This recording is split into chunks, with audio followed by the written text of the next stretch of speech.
ধ্যায়েত শূন্যম অহর্নিশম, মানে শূন্যই আমাদের ধ্যান, শূন্যই জ্ঞান, শূন্যই আমাদের সব কিছু। অহর্নিশ আমাদের জপমালা হওয়ার দরকার কি? শূন্য। কি প্রাকৃতিক জগৎ, কি জীবজগৎ, মহাকাশে সবই একটা নিয়মের মধ্যেই চলছে। এই মহাকাশে সবই সব কিছুই একটা নিয়মের মধ্যেই চলছে। সৃষ্টির যে কোনো বস্তুকে তন্ন তন্ন করে পর্যবেক্ষণ করলে বেশ বোঝা যায়। যদি আমরা কোনো বস্তুকে তন্ন তন্ন করে বিশ্লেষণ করি, খুঁজি, তাহলে এটা বোঝা যাবে। একটা ধারাবাহিক নিয়ম অনুযায়ী স্বাভাবিকভাবেই সব কাজ হয়ে যাচ্ছে। একটা ধারাবাহিক নিয়মের মধ্য দিয়ে স্বাভাবিকভাবেই কাজগুলো হয়ে যাচ্ছে। যেমন উদাহরণ দিয়ে প্রাকৃতিকভাবে যদি, যে একটা মানুষের জন্ম থেকে মৃত্যু পর্যন্ত তার এই যে বৃদ্ধি সাধন, ক্ষয়প্রাপ্তি, এটা কিন্তু প্রাকৃতিক নিয়মে স্বাভাবিক গতিতেই স্বাভাবিকভাবেই হচ্ছে। এটা আমরা জোর করে কিছু করাচ্ছি। যেমন শূন্যের যে ধারাটা যেমন চলছে, কিভাবে যে এই যে ঋতু পরিবর্তন হচ্ছে, তাহলে এই যে নিয়মেই হচ্ছে, প্রাকৃতিকভাবেই এই কাজগুলো হয়ে যাচ্ছে। কিভাবে হচ্ছে, কেন হচ্ছে, তার হদিস পেতে গেলে বেদিশ হয়ে যেতে হবে, অর্থাৎ দিশা থাকবে না, দিশা খুঁজে পাওয়া যাবে না। আমরা বেদিশায় হয়ে যাব, আমাদের দিক দিশা কিছুই থাকবে না। আমরা যদি এগুলোকে বেশি হদিস করতে যাই, তাহলে এগুলোর হদিস আমরা খুঁজেও পাবো না। বিশ্লেষণ করতে করতে পাওয়ার দিকটা অনেক দূর পর্যন্ত টেনে আনা যায়, অনেক দূর পর্যন্ত আমরা সেটার বিশ্লেষণ করতে করতে আনতে পারি, কিন্তু শেষ পর্যন্ত কি হবে? একটা সুর বা ছন্দের রেশটুকু রেখে বাকি সবই ফাঁকা হয়ে যাবে। একটা রেশ থাকবে বটে, একটা সুর থাকবে বটে, কিন্তু সব কিছু ফাঁকা হয়ে যাবে, মানে মিশে যাবে, ফাঁকায় মিশে যাবে। আমরা যদি একটা জিনিসেই ভাবি যে এই যে খাচ্ছি, এটা যাচ্ছে কোথায়, আস্তে আস্তে ভাবতে ভাবতে দেখা যাবে যে শেষ পর্যন্ত রেশ আছে বটে, কিন্তু এটার মিলনের স্থানটা ওই শূন্য, মিলে যাচ্ছে কোথায়? শূন্যে, ফাঁকা হয়ে যাচ্ছে। এখন খাচ্ছি, চাহিদা পূরণ, আবার কিছুক্ষণ পরে আবার চাহিদা শুরু হলো, খিদা লাগলো। তাহলে এই যে এভাবে চলতে থাকবে। এই ফাঁকা আকাশে যতটা চোখের সামনে দেখতে পাচ্ছি, এই পরিদৃশ্যমান জগতের সকল বিষয়বস্তু বিশ্লেষণ করে যতটা উপলব্ধি করছি, শেষের বা মূলের সন্ধান কোনো দিনই পাওয়া যাবে কিনা বলা যায় না। শেষ পর্যন্ত এর মূল কোথায়, শেষ কোথায়, এটা পাওয়া যাবে কিনা সন্দেহ, যে শেষ কোথায়। কথাটা বোঝা গেছে কি? যে কোনো বস্তু এই পরিদৃশ্যমান জগতে আমরা যা কিছুই দেখছি, এর শেষ খুঁজে পাওয়া এক কথায় যাবে না। শেষটা কোথায়? কোথা হতে এসেছি, কোথায় যাচ্ছি, ভাবতে গেলে দিশেহারা হয়ে যেতে হয়। যে আমরা যদি চোখ বন্ধ করে একটু ভাবি যে আমরা ছিলাম কোথায়, কেন এলাম, আর যাবো বা কোথায়, এই যে যদি এই যে আসছি, আছি, মৃত্যুর পরে আমার অস্তিত্বটা কোথায়, এইটা যদি ভাবি তাহলে কিন্তু মিলে যায়। যে আমি তো থাকতেছি না, এই হারিয়ে গেল, এই মানুষটা হারিয়ে যাচ্ছে, বা আমি হারিয়ে যাচ্ছি, কোথায় যাচ্ছি, আমার হদিসটা আরও খুঁজে পাওয়া যাবে না। কিন্তু আমার হদিস কোথায় মিলে যাবে? আমার মূল বিষয়বস্তুটা কোথায় মিলে যাবে?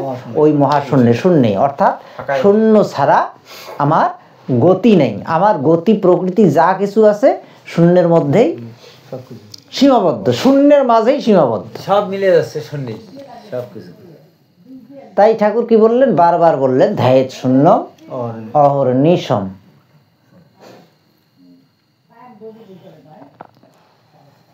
তাহলে দিগন্ত রেখার সীমানায় কখনোই পৌঁছানো যায় না, কিন্তু প্রতি বস্তুর মাঝেই একটা সুরের ইঙ্গিত খুঁজে পাওয়া যায়।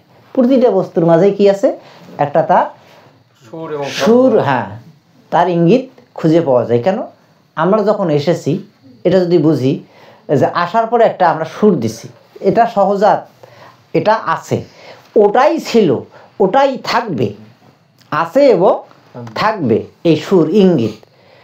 একটা পাখি তার আপন গতিতে কি তার ডাকটা ডাকে, সেটা জন্মার পর থেকে শুরু করে শেষ পর্যন্ত এই সুরটা ছিল, আছে, তা থাকবে। এটাই হচ্ছে আদি প্রকৃতির সুর, অর্থাৎ সৃষ্টির যে সুর, সেই ধারাবাহিক নিয়মেই সেটা আসতেছে আমাদের মাঝে। এই যে ফাঁকা থেকে সৃষ্ট সকল বস্তুই সেই সুরকে অবলম্বন করে চলেছে সুদূরের দিকে, অর্থাৎ সুদূর প্রসারী, এটার কোনো কি সীমারেখা নেই, শেষ নেই, অসীম। অসীম, অসীমতায় যাচ্ছে। তাহলে এই সৃষ্টির সকল বস্তুই সেই সুরকে অবলম্বন করেই চলেছে সুদূরের দিকে। কত অগণিত গ্রহ নক্ষত্র, সূর্য চন্দ্র ঝিলমিল করছে এই ফাঁকা আকাশে। দেখো, একটা জিনিস খেয়াল রাখবেন যে অগণিত গ্রহ নক্ষত্র, সূর্য চন্দ্র ঝিলমিল করছে এই ফাঁকা আকাশে। কখনো তারার কথা ঠাকুর বলেন নাই। আমরা যেটাকে তারা বলি, তারা বলে কিছু নেই, ঠাকুর কিন্তু কখনোই তারা বলেনি। আমরা কিন্তু নক্ষত্র, সবগুলো হচ্ছে গ্রহ নক্ষত্র। গ্রহ নক্ষত্র। তাহলে এই যে অবস্থানটা, এরাই এই মহাশূন্যে, মহাকাশে, এই ফাঁকা আকাশে ঝিলমিল করছে। এই আলোটাই আমাদের চোখে পড়তেছে। তারা বিভিন্ন জায়গায়, এখান থেকে অনেক অনেক দূর, সূর্যের চেয়েও বেশি দূরে দূরে পর্যন্ত আছে। তাহলে এই মহাশূন্যের মধ্যেই কিন্তু এগুলো সব, তার সকলের অস্তিত্ব এই মহাশূন্যে। তাহলে মহাশূন্যের পথে তারা অবিরাম গতিতে চলছে, তো চলছেই। এই যে গ্রহ নক্ষত্র, চন্দ্র সূর্য, যারা আছে এই মহাশূন্যে, সবাই একটা অবাধ গতিতে, আপন কক্ষের মধ্যেই তাদের গতিটা কিন্তু অবিরাম গতিতে চলছে। এটা কিন্তু বিরামহীন, থামাথামি নেই। এখন যদিও আমরা বুঝতেছি না যে আমরা ঘুরছি, আমরা কিভাবে ঘুরছি, পৃথিবীটা ঘুরছে, তাহলে আমরাও ঘুরছি। লোকের মধ্যে যান পিঁপড়ে দিয়ে ঘুরে আন দেয়, পিঁপড়ে ঠিকই কিন্তু জানে, কিন্তু পিঁপড়ে জানে না যে পৃথিবীতে ঘুরে। তাহলে আমাদের অবস্থাটা সেই রকম। এই যে ঘুরছি, তাহলে এটার যেমন আমরা গতিটা বুঝতে পারতেছি না, কিন্তু ঘুরছি।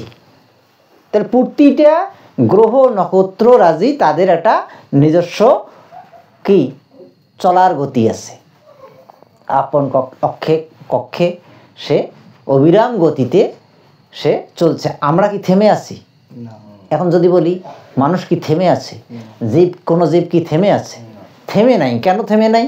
এখন দেখো যে আমরা মায়ের পেটে ছিলাম, সেখানে আস্তে আস্তে বড় হচ্ছি, হওয়ার পরে পৃথিবীতে আসছি, আস্তে আস্তে আবারও বড় হচ্ছি, শেষ পর্যায়ে আমাদের হয়তো বাড়তিটা কমে গেল, আবার বাড়তি দিয়ে আস্তে আস্তে কমা শুরু হয়ে গেল। কীভাবে? ক্ষয়প্রাপ্ত হচ্ছে। এই যে চুল দাড়ি পাকতেছে, এইভাবে কি আমাদের চামড়া ঝুলে যাচ্ছে, ক্ষয়প্রাপ্ত আমরা হচ্ছি। তাহলে এই যে গতি, এটাও কিন্তু একটা গতি। তাহলে যারা সাধনা করে, তাদের হয়তো গতিটা, তারাও সাধনা করলেও কিন্তু প্রকৃতির নিয়মেই তাকেও যেতে হবে, মাপ নাই। তাহলে গতি, তাহলে এই যে গতি, আমরাও কি চলছি না, আমরাও সেই ওই অবারিত গতিতেই, অবিরাম গতিতে আমরাও ছুটে চলেছি, কিন্তু আমরা টেরই পাচ্ছি না। আমরা কি টের পাচ্ছি?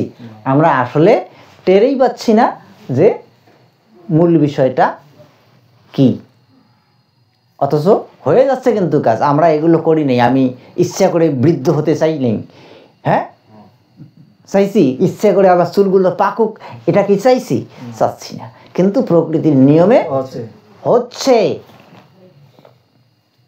প্রকৃতি জানান দিচ্ছে মহাশূন্যের টান। এটাই হচ্ছে মহাশূন্যের টান, অর্থাৎ যেখান থেকে এসেছি সেখানে ফিরে যাওয়ার যে অবস্থা, সেটাই হচ্ছে আমাদের এই গতি। তাহলে এই অবিরাম গতিতে চলছে তো চলছেই, সীমানাও খুঁজে পাওয়া যাচ্ছে না। সীমানা কি পাওয়া যাচ্ছে? যে কোথায় যায় ঠেকবে সে সীমানাটাও খুঁজে পাওয়া যায় না। চলারও শেষ হচ্ছে না। এই চলার কি শেষ হচ্ছে? এই চলারও শেষ হচ্ছে না। সৃষ্টির পর সৃষ্টি হয়েই চলেছে। ফাঁকার যেমন সীমানা খুঁজে পাওয়া যায় না, ফাঁকা থেকে সৃষ্ট বস্তুরও তেমনি সীমানা খুঁজে পাওয়া যায় না। কি বললো? যে ফাঁকার যেমন সীমানা খুঁজে পাওয়া যায় না, ফাঁকার এই সীমানা আছে। এই যে মহাপ্রকাশ যে ফাঁকা, এই ফাঁকার কেন শেষ প্রান্ত বলে কিছু পাওয়া গেছে আজ পর্যন্ত? কত জ্ঞানী গুণী মহাজন, কত বিজ্ঞানী এলেন গেলেন, কিন্তু এই ফাঁকার শেষ জায়গাটা কোথায় এটা কি খুঁজে পেয়েছে? পায় নাই। তাহলে ফাঁকার যেমন সীমানা খুঁজে পাওয়া যায় না, ফাঁকা থেকে সৃষ্ট বস্তুরও তেমনি সীমানা খুঁজে পাওয়া যায় না। তোমারও সীমানা, আমারও সীমানা, কারো কোনো বস্তুর সীমানা খুঁজে পাওয়া যাবে না। এই বস্তুটার শেষ কোথায়?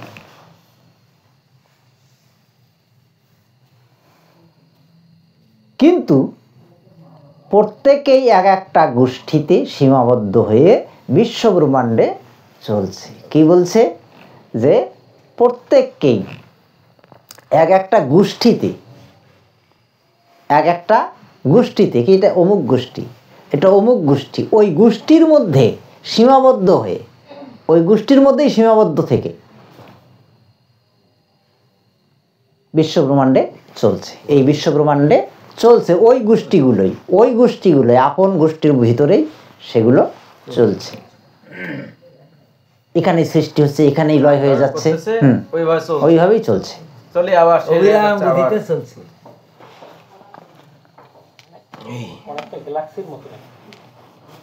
তাহলে সূর্যকে কেন্দ্র করে যে সৌরজগৎ, দেখো তার সুন্দর একটা উদাহরণ ঠাকুর দিলেন, যে কি রকম যে গোষ্ঠীবদ্ধ হয়ে যে ওই সীমায় চলছে সবাই, তার একটা সুন্দর উদাহরণ, যে সূর্যকে কেন্দ্র করে যে সৌরজগৎ, এরকম সৌরজগৎ যে কত, এরকম সৌরজগৎ যে কত, তার শেষ পাওয়া যায় না।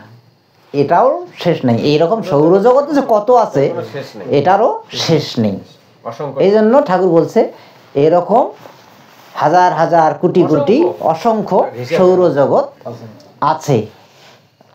তাহলে ওই সৌরজগতের ভিতরেই এগুলো, এটা একটা গোষ্ঠী, এই সৌরজগতের এটা একটা গোষ্ঠী, এই গোষ্ঠীর মধ্যে এগুলো চলছে। হ্যাঁ, সেখানে আর একটা গোষ্ঠী আছে, ওইভাবেই চলছে। ঠাকুর ওই জন্য তো বলছে যে তোমাদেরকে গ্রহান্তরিত পৃথিবীতে নিয়ে যাও, গ্রহান্তরিত করবে। তাহলে দেহকে বিশ্লেষণ করলে দেখা যাবে সেখানেও সেই রকম ব্যাপার চলছে। এই দেহটাকে যদি বিশ্লেষণ করা যায়, সেখানেও এই সৌরজগতের মতো কাণ্ড কারখানা চলছে। চোখকে কেন্দ্র করেই দেখার কাজটি হচ্ছে, অথচ চোখ নিজে দেখছে না, অথচ চোখ নিজে দেখছে না, অথচ খুব খারাপ কি এই দেহকে কেন্দ্র করে এই চোখকেই কেন্দ্র করে কিন্তু দেখা হচ্ছে, অনেক কিছু ঘটতেছে, অনেক কিছু হচ্ছে। না, দেখার কাজটা চোখ দেখছে, কিন্তু আসলে কি চোখ দেখছে? চোখ আসলে নিজে কখনোই কিছু দেখে না। দেখছে কে? এই যে কান নিজে কখনোই শোনে না, তাহলে শুনছে কে? এই দেখছে কে, শুনছে কে, স্বাদ গ্রহণ করছে কে? জিহ্বায় কি অরিজিনালি জিহ্বাটা স্বাদ গ্রহণ করে বটে, কিন্তু এই স্বাদটা যায় কোথায়? এটা কি অল টাইম থাকে স্বাদটা? থাকে না। তাহলে এটা গ্রহণ করছে কে? তাহলে চোখ দেখছে বটে, কিন্তু এই দেখাটা কি চোখ দেখে? চোখ দেখছে না। তাহলে দেখছে কে? কান শোনে না, শুনছে কে? এই যে আমি কথা বলছি, এই আমিটিকে, এই যে কথা বলছি, এই আমিটি কে? এই জন্য অনেক জায়গায় বলছে নিজেকেই চেনো। ঠাকুরও বলছে যে মানুষ হয়ে ওঠো, নিজেকেই নিজে জানো, চেনো। এ কথা কিন্তু ঠাকুরও বলছে। কে দেখছে কে? এই আমিটি কে?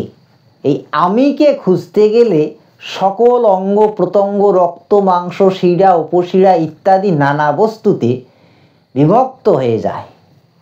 যদি এই আমিকে খোঁজা যায় তাহলে এই আমির অর্থটা কি দাঁড়াবে? এই আমির মধ্যে কে কে আছে? সঠিক মূল্যায়ন। হ্যাঁ, এই আমির মধ্যে কে কে আছে? এই আমির মধ্যে এই সব কিছুই আমিতে ভরপুর। এই যে চোখ, কান, নাক, মুখ যা কিছু আছে, শিরা, উপশিরা, রক্তকণিকার থেকে শুরু করে যাবতীয় বিষয়াদি আমার দেহের সব কিছু এই আমিকে কেন্দ্র করে বেষ্টিত চলছে। এই আমিতে, এই আমি সব কিছু। তাহলে এই আমি কে? এটাই হলো জানবার বিষয়। তাহলে এগুলো কোথায় বিভক্ত হয়ে আছে? এই আমিটা কিসে কিসে আছে? ভালো করে খেয়াল করেন। কি বললো ঠাকুর? যে আমি, হ্যাঁ, এই আমিকে খুঁজতে গেলে সকল অঙ্গ প্রত্যঙ্গ, কোনোটাকে বাদ দিয়ে নয়, সকল অঙ্গ প্রত্যঙ্গ, রক্ত, মাংস, শিরা, উপশিরা ইত্যাদি নানা বস্তুতে বিভক্ত হয়ে যায়। এই আমিকে যদি আমরা খুঁজতে যাই, যেমন রক্ত না থাকলে মানুষ বাঁচবে না, থাকবে কি? এই আমির অস্তিত্ব থাকবে না। তাপ না থাকলে আমির অস্তিত্ব থাকবে না। কান যদি কেউ নাও শোনে কখনো, আমির অস্তিত্ব থাকবে। চোখে যদি না দেখে কখনো, আমির অস্তিত্ব থাকবে। কথা যদি নাও বলে, আমির অস্তিত্ব থাকবে। কিন্তু অরিজিনালি এই দেখা, এই শোনা, এই কিছু গ্রহণ করা, এগুলো কে করে? ওই আমি বস্তুটি করে। আমি হচ্ছে তার মূল বস্তু। আমার এই দেহের মূল বস্তুকে আমি, সব কিছু মিলেই কিন্তু আমি। আমার রক্ত, মাংস, শিরা, উপশিরা যা আছে সব কিছুই কিন্তু আমি। এটাকে কোনোটাকে বাদ দিয়ে নয়। আমাকে আর খুঁজে পাওয়া যায় না। এই আমিটাকে কি খুঁজে পাওয়া যায়? এই আমি বলতে আমাকে, এটাকে কি খুঁজে পাওয়া যায় শেষ পর্যন্ত? শেষ পর্যন্ত মৃত্যুর পর আর খুঁজে পাওয়া যায় না। অর্থাৎ দেহাবশেষে, দেহের অবসান যখন ঘটে, তখন এই আমিকে আর খুঁজে পাওয়া যায় না। তখন কি? এটা অসার, এটা পুড়ে দিলেও কি সব কিছুতে পুড়ে ছাই করে যায়, অথবা পুঁতে দিলে এটা পচে যায়, নষ্ট হয়ে যায়। তাহলে এই দেহটার কোনো তখন আর মূল্য থাকে না। কে এখান থেকে বেরিয়ে যায়? আমি সত্তাটি এখান থেকে বেরিয়ে যায়। এই আমি সত্তাটি হচ্ছে আসল বস্তু। এই আমিকে কেন্দ্র করেই সব কিছু। তাহলে এই প্রতি অনুপরমাণুতেও এক একটি সৌরজগতের মতো এক একটিকে কেন্দ্র করে কোটি কোটি বস্তু ঘুরছে। আমিটা হলো এখানে কে? সূর্য। এই আমিকে কেন্দ্র করে এই যাবতীয় কিছু এগুলো কিন্তু কাজগুলো করে যাচ্ছে, ঘুরপাক খাচ্ছে। তাহলে কি হলো? যে সৌরজগতের যেরকম কাজ হচ্ছে এক একটি সৌরজগতে, এই প্রতিটি অনুপরমাণুতে ঠিক একইভাবে ওই সৌরজগতের মতো এক একটিকে কেন্দ্র করে কোটি কোটি বস্তু ঘুরছে, এর শেষ নেই। তাহলে আমার দেহেরও কিন্তু এই সেই কাজগুলো হয়ে যাচ্ছে, শেষ নেই, কাজের শেষ নেই।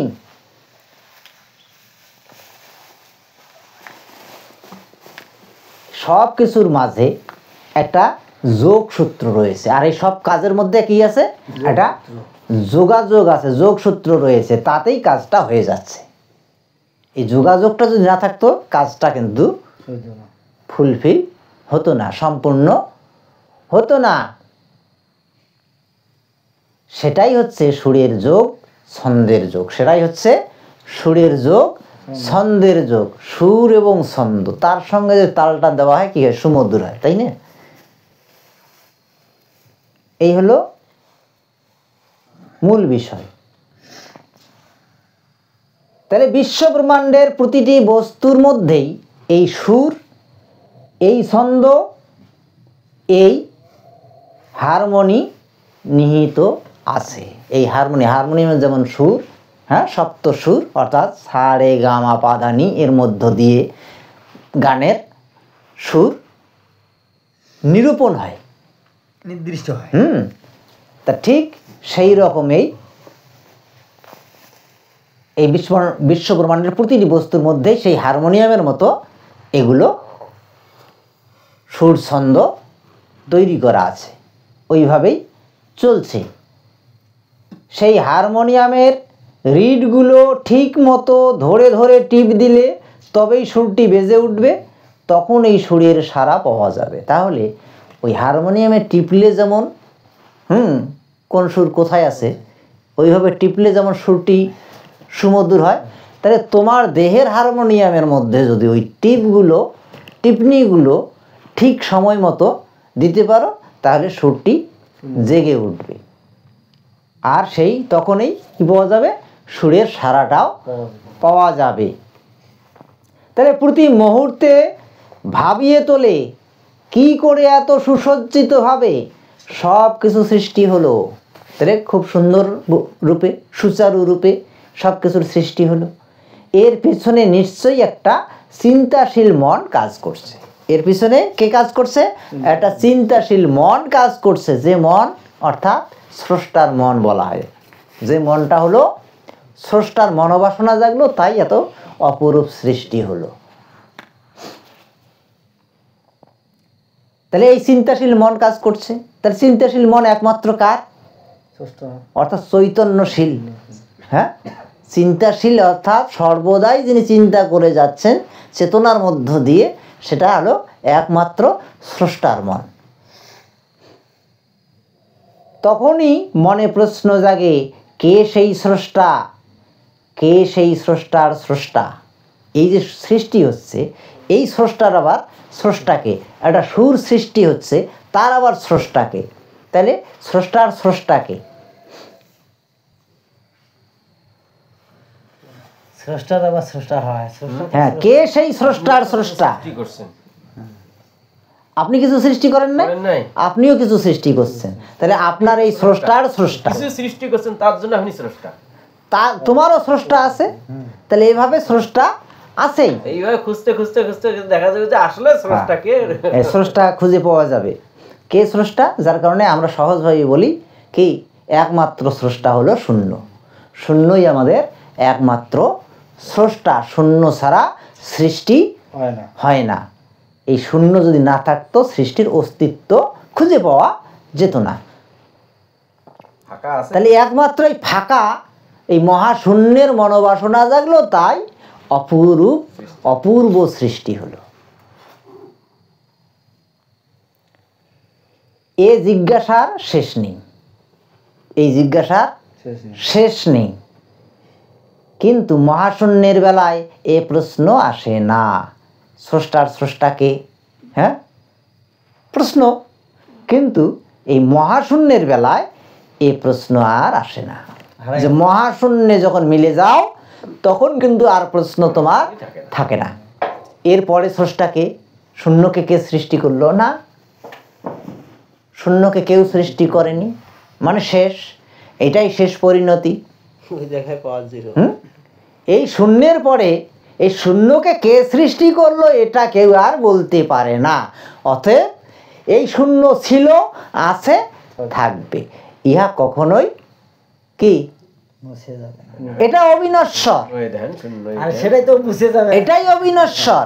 এই জন্য আমাদের আত্মাকেও অবিনশ্বর বলা হয়। অর্থাৎ এই আত্মাকে ধরা যায় না, ছোঁয়া যায় না, একে আগুনে পুরানো যায় না, জলে ডুবানো যায় না, ইহা অবিনশ্বর।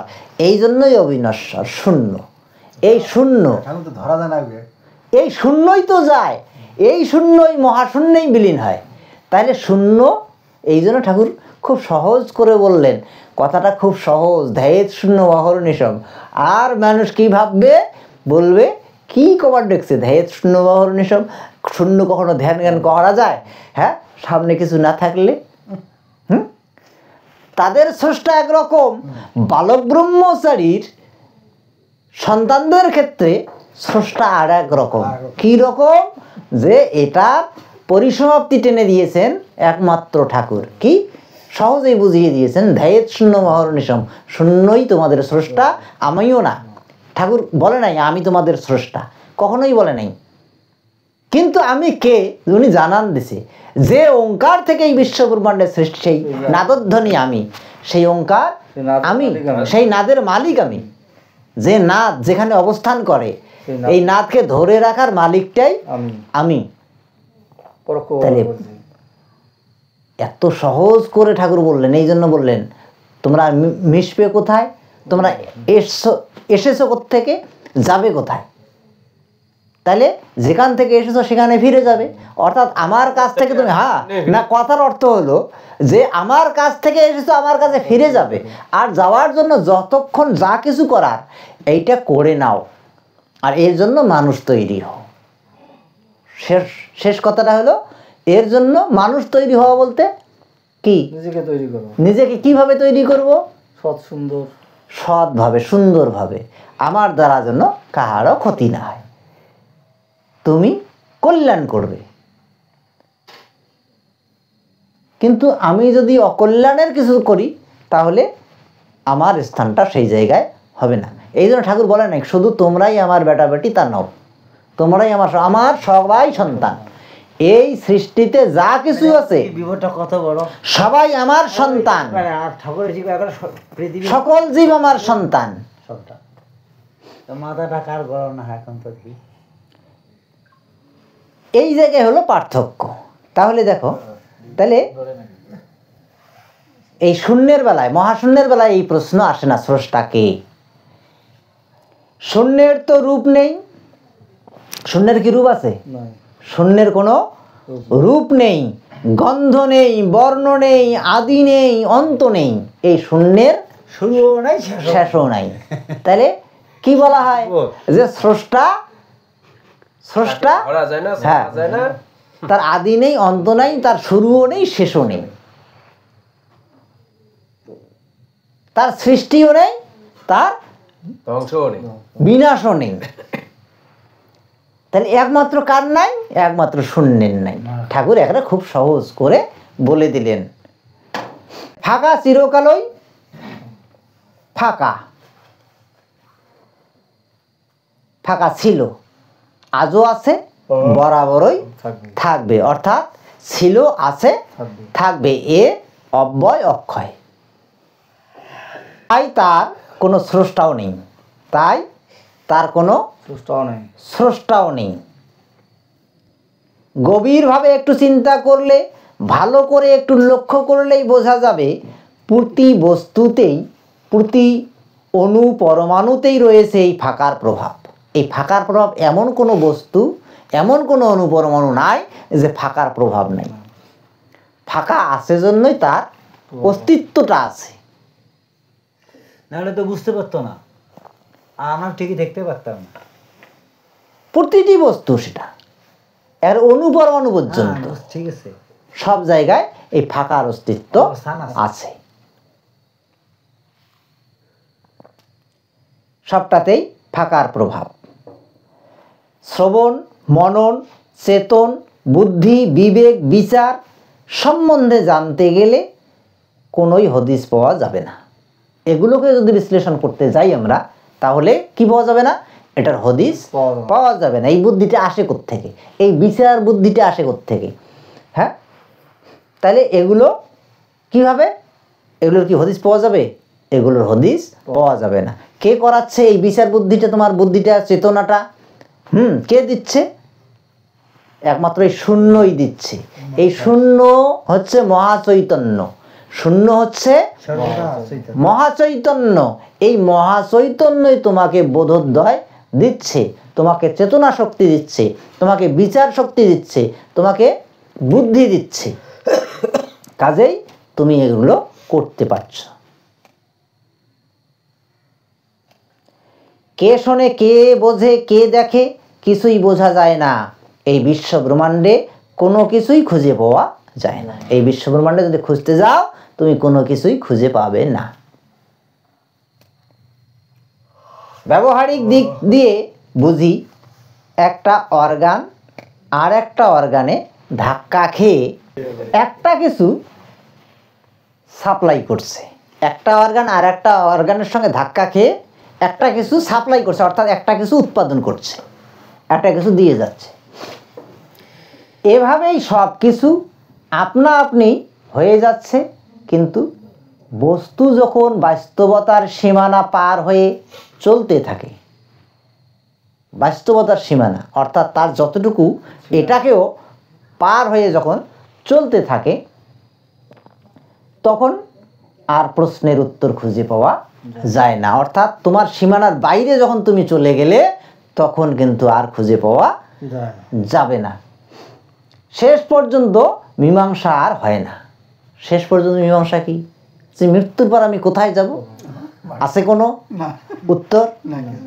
আর আরও কিছু খুঁজে পাওয়া যাবে যে আমি মারা যাব বটে, এটা সবাই জানে যে প্রতিটি জীবের মৃত্যু হবে, প্রতিটি জীব মারা যাবে। তারপর সে যাবে কোথায়? নিজের দিক থেকে যদি ভাবি যে আমি থাকবো না একদিন, সেদিন আমি যাব কোথায়? শেষ আরও খুঁজে পাওয়া যায়? এর হদিস কোথায়? আর পাওয়া যাচ্ছে না। কিন্তু বস্তু যখন বাস্তবতার সীমানা পার হয়ে চলতে থাকে তখন আর প্রশ্নের উত্তর খুঁজে পাওয়া যায় না। শেষ পর্যন্ত মীমাংসাও হয় না। হা করে তখন ফাঁকার দিকেই তাকিয়ে থাকতে হয়। তখন শেষ পর্যন্ত কি? শেষটা হলো তার ফাঁকা। অস্তিত্ব কোথায় মিশে গেল? যে ওই ফাঁকা। আমার শেষ কোথায়? ওই ফাঁকা। ওই মহাকাশ। কি করে এই ফাঁকার মর্মার্থ জ্ঞাতে আসবে? এখন কি করে, কেমন করে এই ফাঁকার জ্ঞাতার্থ ভিতরে জ্ঞাতে আসবে, অর্থাৎ জানার মধ্যে আসবে? ভাষা শেখার জন্য যেমন বর্ণমালার সৃষ্টি, সুর সাধনার জন্য সেরকম একটা অবলম্বনের প্রয়োজন। কি বললো? যে ভাষা শেখার জন্য কি লাগে? বর্ণ লাগে। তাহলে বর্ণ, এই বর্ণগুলো মিলে কি হয়? একটা শব্দ তৈরি হবে। হ্যাঁ, কয়েকটা বর্ণ, এক বা একাধিক বর্ণ মিলে শব্দ তৈরি হয়। কয়েকটি শব্দ মিলে কি হয়? একটি বাক্য তৈরি হয়। এই তো। তাহলে ঠিক সুর যে আছে, আমি যে সুরটা নিয়ে এসেছি মনে করো, তাহলে সেই সুরটাও সাধনার জন্য, সেই সুরের সাধনা করার জন্য একটা অবলম্বনের প্রয়োজন পড়ে। তার জন্য কি, যেমন হারমোনিয়াম একটা অবলম্বন, সুর, ঠিক সেই সুরটা আমার দেহের হারমোনিয়ামটা তোমাকে এই সুরটা সাধনার জন্য, সুরটা আয়ত্ত করার জন্য, বর্ণ শেখার জন্য কি না, ভাষা শেখার জন্য যেমন বর্ণ লাগে, ঠিক সুর শেখার জন্য একটা মাধ্যম লাগে, তাই না? তারও তো একটা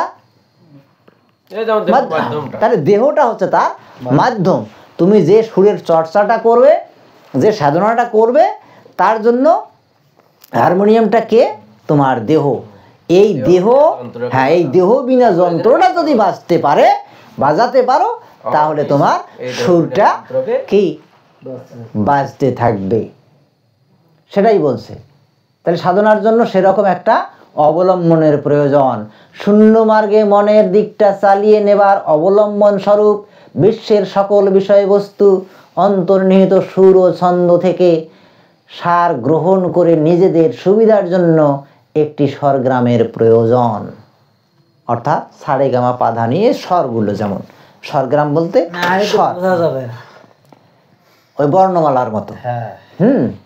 তাহলে এটাকে চালিয়ে নেওয়ার জন্য এই স্বরগ্রামের প্রয়োজন পড়ে। গ্রামটাই হলো যে নাম, যুগে যুগে যে তাহলে সুর ও ছন্দ, সুর লাগবে, তাতে ছন্দটাও থাকতে হবে। যেমন তাহলে ছন্দটা কেমন? ছন্দটা কি? ছন্দ হচ্ছে তার কথা, শব্দ, কয়েকটা শব্দ। যেমন রাম ও নারায়ণ রাম, এটা একটা ছন্দ। এই ছন্দটাকে সুরে দেওয়া আছে। হ্যাঁ, ঠাকুর সুরে দিয়ে দিয়েছেন ছন্দ। হ্যাঁ, সুর সুরকে কেন্দ্র করে ছন্দ দিয়ে দিয়েছেন রাম ও নারায়ণ রাম। তাহলে এই ছন্দের ওপর সুরটা চলতেই থাকবে। তাহলে এটাই হচ্ছে ধরো স্বরগ্রাম। এই রাম ও নারায়ণ রামটাই হচ্ছে তার স্বরগ্রাম। তাহলে স্রষ্টা ভগবান এসব নিয়ে মাথা না ঘামিয়ে এই স্বরগ্রামের মাধ্যমে বিশ্বের সুর সাধনার দিকে এগিয়ে যাবার প্রচেষ্টা থাকলে অনন্ত সুর সাগরে পৌঁছানো যাবেই। অনন্ত যে সুরের সাগর, সেই সাগরে পৌঁছা যাবে।